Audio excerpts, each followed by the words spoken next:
Our next topic is the Treaty of Versailles. In Treaty of Versailles, the terms and conditions were framed by victorious powers Britain, France and USA. And these terms and conditions were imposed on Germany.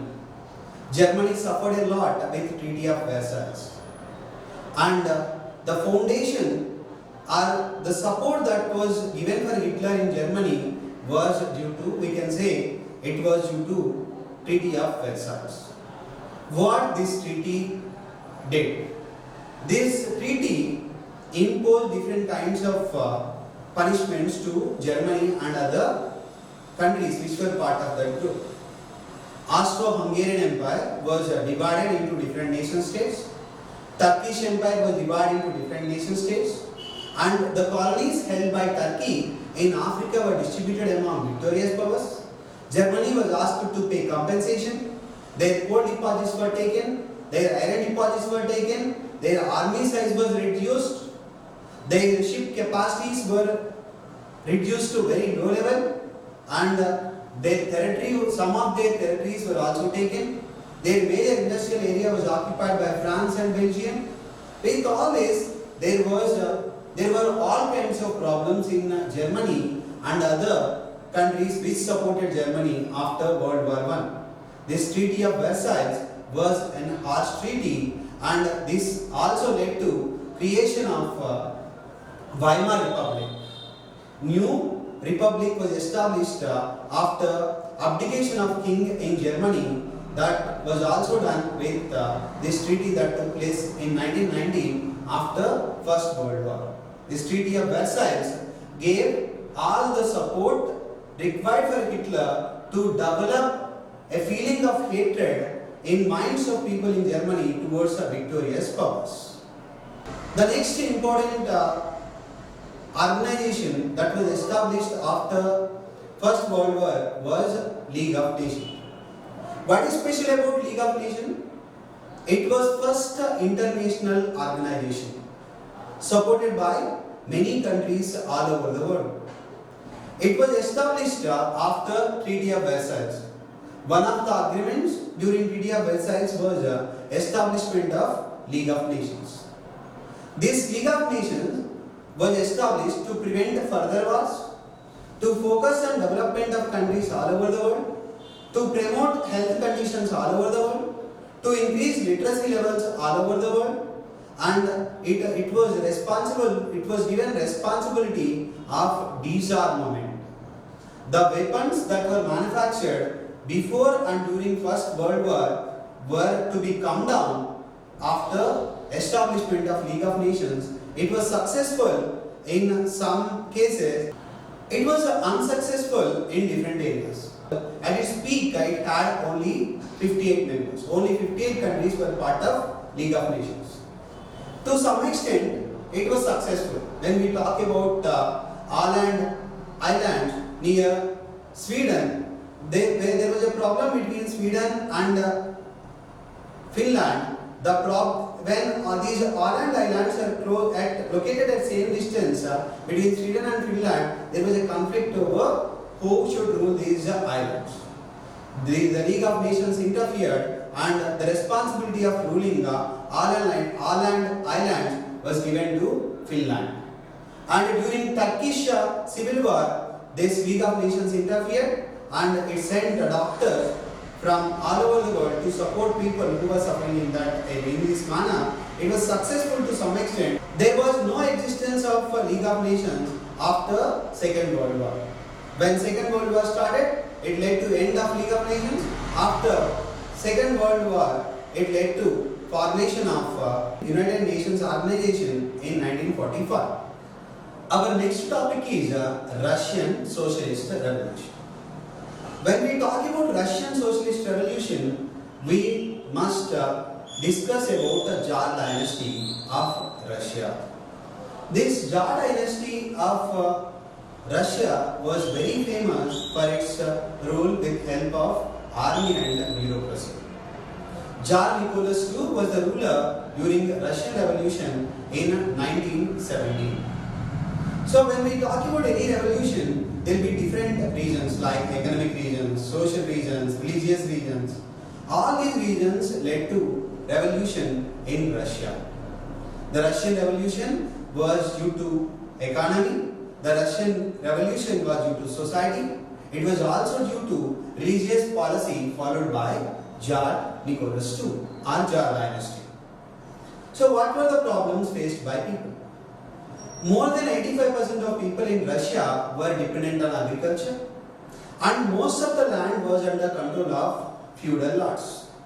The tillers used to pay rent to these feudal lords after harvest. So there were struggles between these farmers and the feudal lords. And Russia followed Russian Orthodox Christianity. Most of the empire or rulers followed Russian Orthodox Christianity. There were people from different religions, Buddhists, Muslims. When these people, Protestants, Catholics, when people of different religions opposed religious policy of Tsar Nicholas II, it also led to hatred among those people. Then, what are the other reasons responsible for hatred against the king and rulers? There were 2 million deaths during the First World War. There were 2 million deaths of soldiers and civilians. When more and more soldiers were appointed, when more and more damage took place, people developed a hatred against the rulers. There was a demonstration of 10,000 women at the capital St. Petersburg. The St. Petersburg was renamed as Leningrad. Again, its name changed to St. Petersburg again. And when we talk about Petrograd was renamed as Stalingrad. Again, it is renamed as Petrograd. In this manner, the famous rulers like Stalin and Lenin, with their name, the locations like Petrograd and St. Petersburg were changed. Again, they were changed to their old name. St. Petersburg was renamed as Leningrad, and again it became St. Petersburg. Petrograd was changed as Stalingrad. Again, Stalingrad became Petrograd. These are the two important points we have to remember from Russian Revolution. Then, on March 8, 1917, more than 10,000 women demonstrated in St. Petersburg. It led to what we call February Revolution, as Russia followed Julian calendar during those days, and the power went into the hands of provisional government led by Menshevik party. There were two important parties during Russian Revolution. There were Bolsheviks and Mensheviks. The Menshevik party was led by Kerensky and Bolshevik party was led by Lenin. Most of the people demanded for end of war, but the new government under Kerensky not thought about ending war. They wanted to keep Russian pride at high level, so they decided to continue in World War I. People opposed that, and later it led to Russian Revolution in October. We will be discussing about October Revolution now.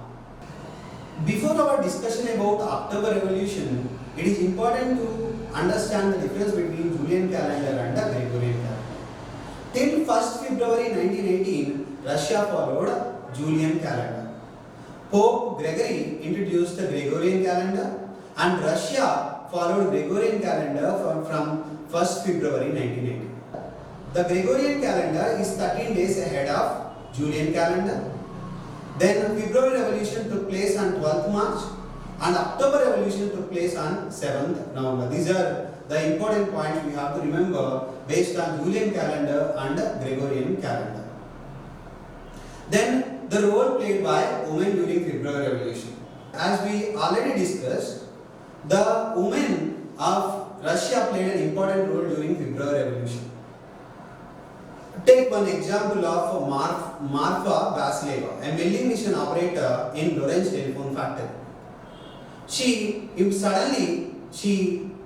announced stop of work, and most of the women workers and male workers supported her, and when bread was offered to her, she demanded bread for all the workers and all the people all over Russia. In this manner, women also played an important role during the Russian Revolution.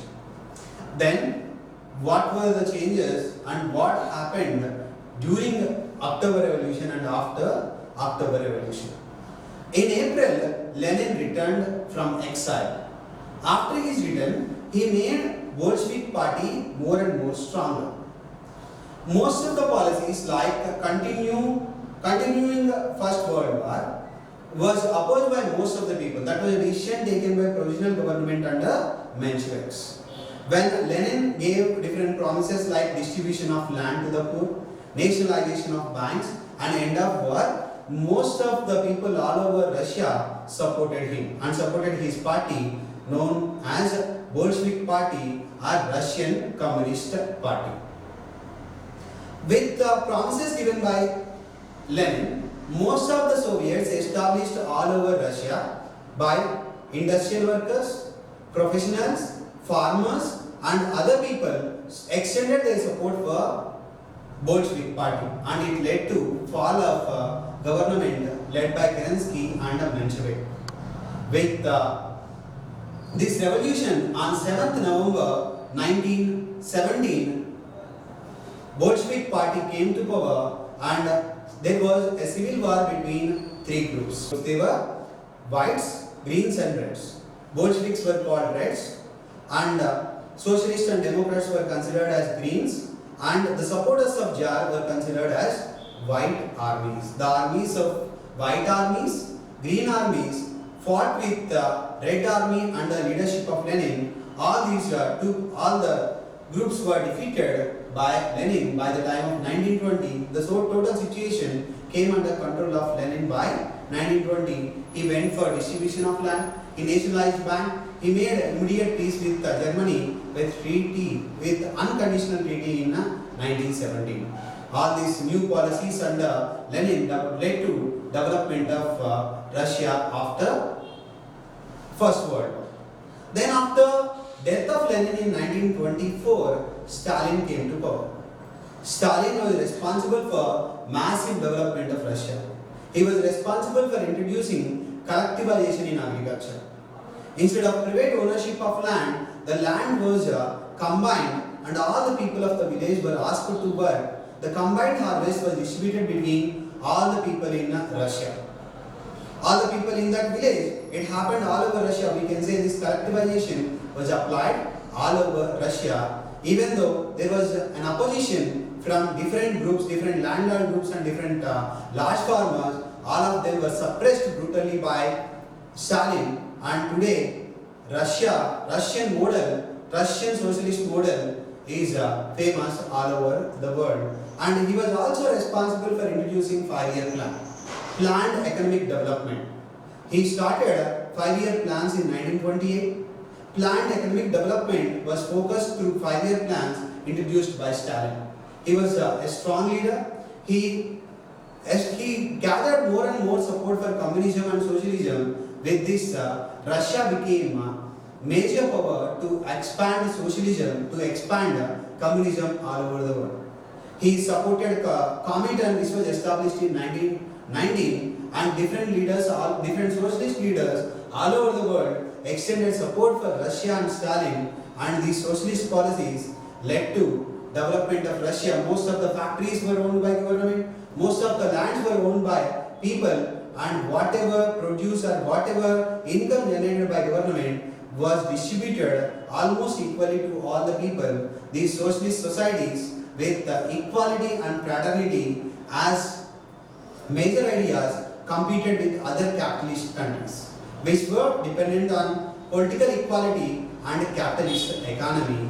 The total world was divided into two groups after World War II as capitalist group and a socialist group. We will be discussing in detail about that in coming chapters.